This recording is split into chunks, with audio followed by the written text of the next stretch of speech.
बिस्मिल्लाहिर्रहमानिर्रहीम। अस्सलामुअलैकुम dear students. जैसा कि आप लोग क्लास 9th के बोर्ड के एग्ज़ाम्स देकर फ्री हो चुके हैं, तो आज से हम आपकी क्लास 10th का बाकायदा आगाज़ करने जा रहे हैं। आपने 9 चैप्टर क्लास 9th बायो में सीख लिए थे, तो 10th बायो का कोर्स वर्क चैप्टर नंबर 10 से स्टार्ट हो रहा है। चैप्टर नंबर 10 का नेम है गैशियस एक्सचेंज। इसमें हम फर्स्ट टर्म सीखेंगे सेलुलर रेस्पिरेशन।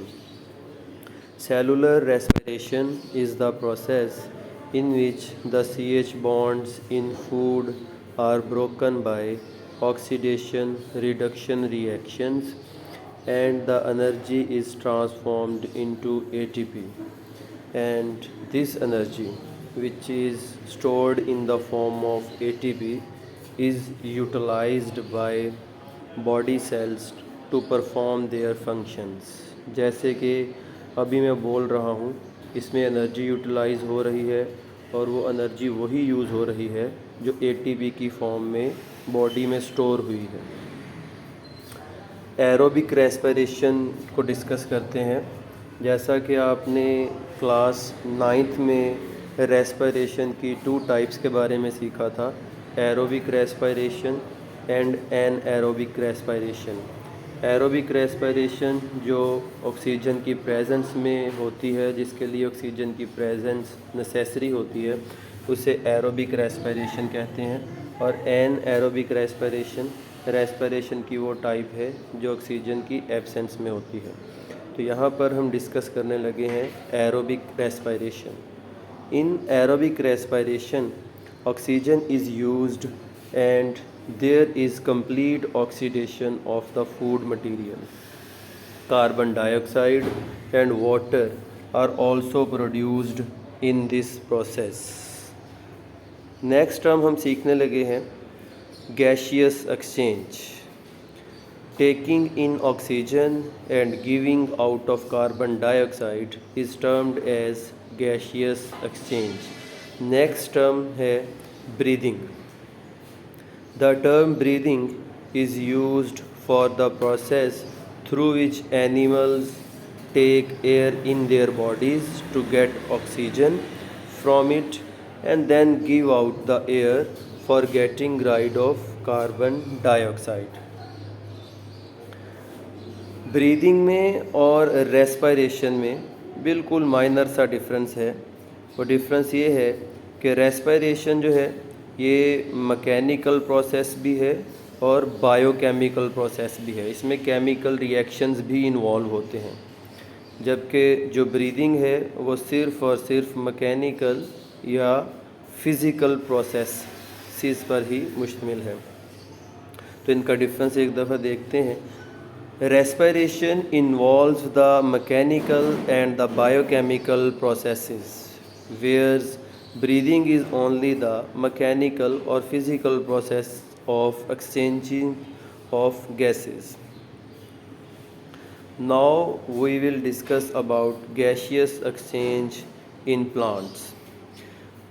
Plants के अंदर एनिमल्स की तरह कोई स्पेशल ऑर्गन्स नहीं होते गैशियस एक्सचेंज के लिए। तो प्लांट्स में क्या होता है, प्लांट्स में जो ज़्यादातर गैशियस एक्सचेंज है वो स्टोमेटा के थ्रू होता है।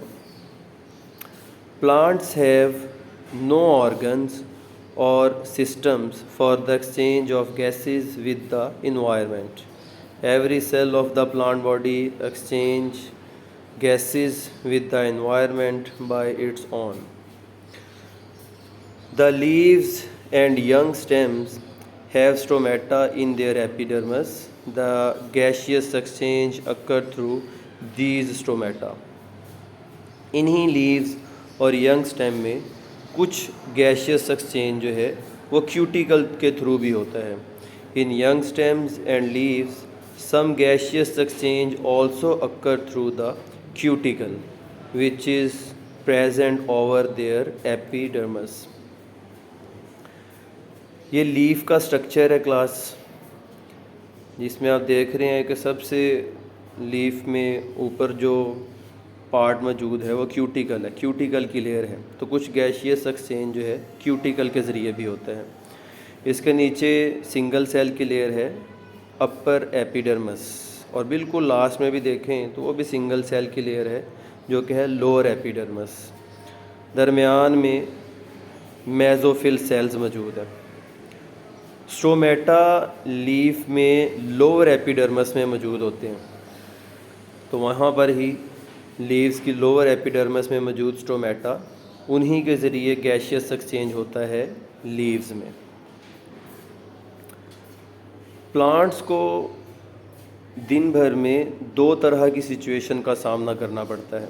उनको उन दो तरह की सिचुएशन के बारे में डिस्कस करते हैं। Leaf cells face two situations during the day time when the mesophyll cells of leaves are carrying out photosynthesis and respiration side by side. The oxygen produced in photosynthesis is utilized in cellular respiration. Similarly, the carbon dioxide produced during cellular respiration is utilized in photosynthesis. However, during night, when there is no photosynthesis occurring, the leaf cells get oxygen from the environment and release carbon dioxide through stomata.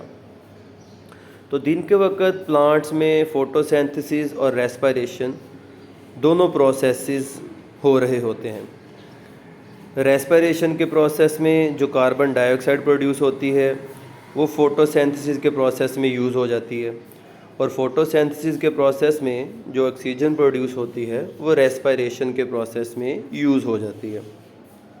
जबकि दूसरी तरफ रात के वक्त photosynthesis का process नहीं हो रहा होता, सिर्फ रेस्पिरेशन का प्रोसेस ही होता है। तो प्लांट्स इन्वायरमेंट से ऑक्सीजन लेते हैं और कार्बन डाइऑक्साइड को इन्वायरमेंट में रिलीज़ करते हैं।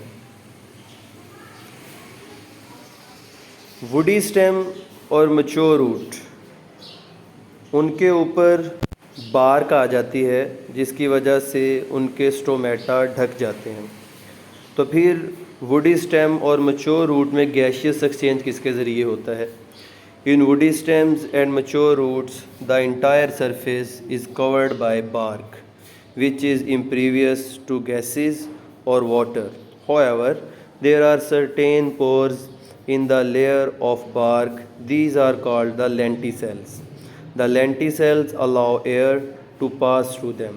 तो फिर lenticels, उस बार्क सरफेस पर lenticels मौजूद हैं, कुछ पोर्स हैं जिन्हें lenticels कहते हैं। तो उनके ज़रिए, lenticels के ज़रिए ही फिर उनमें गैशियस एक्सचेंज होती है। जैसे कि इस डायग्राम में वुडी स्टेम है, वुडी स्टेम के ऊपर बार्क और बार्क के ऊपर ये छोटे छोटे पोर्स lenticels दिखाई दे रहे हैं। तो वुडी स्टेम में इन्हीं पोर्स यानी कि lenticels के ज़रिए गैशियस एक्सचेंज होता है। रूट्स में गैशियस एक्सचेंज कैसे होता है उसको डिस्कस करते हैं। Gases diffuse in and out of the general surface of the young roots.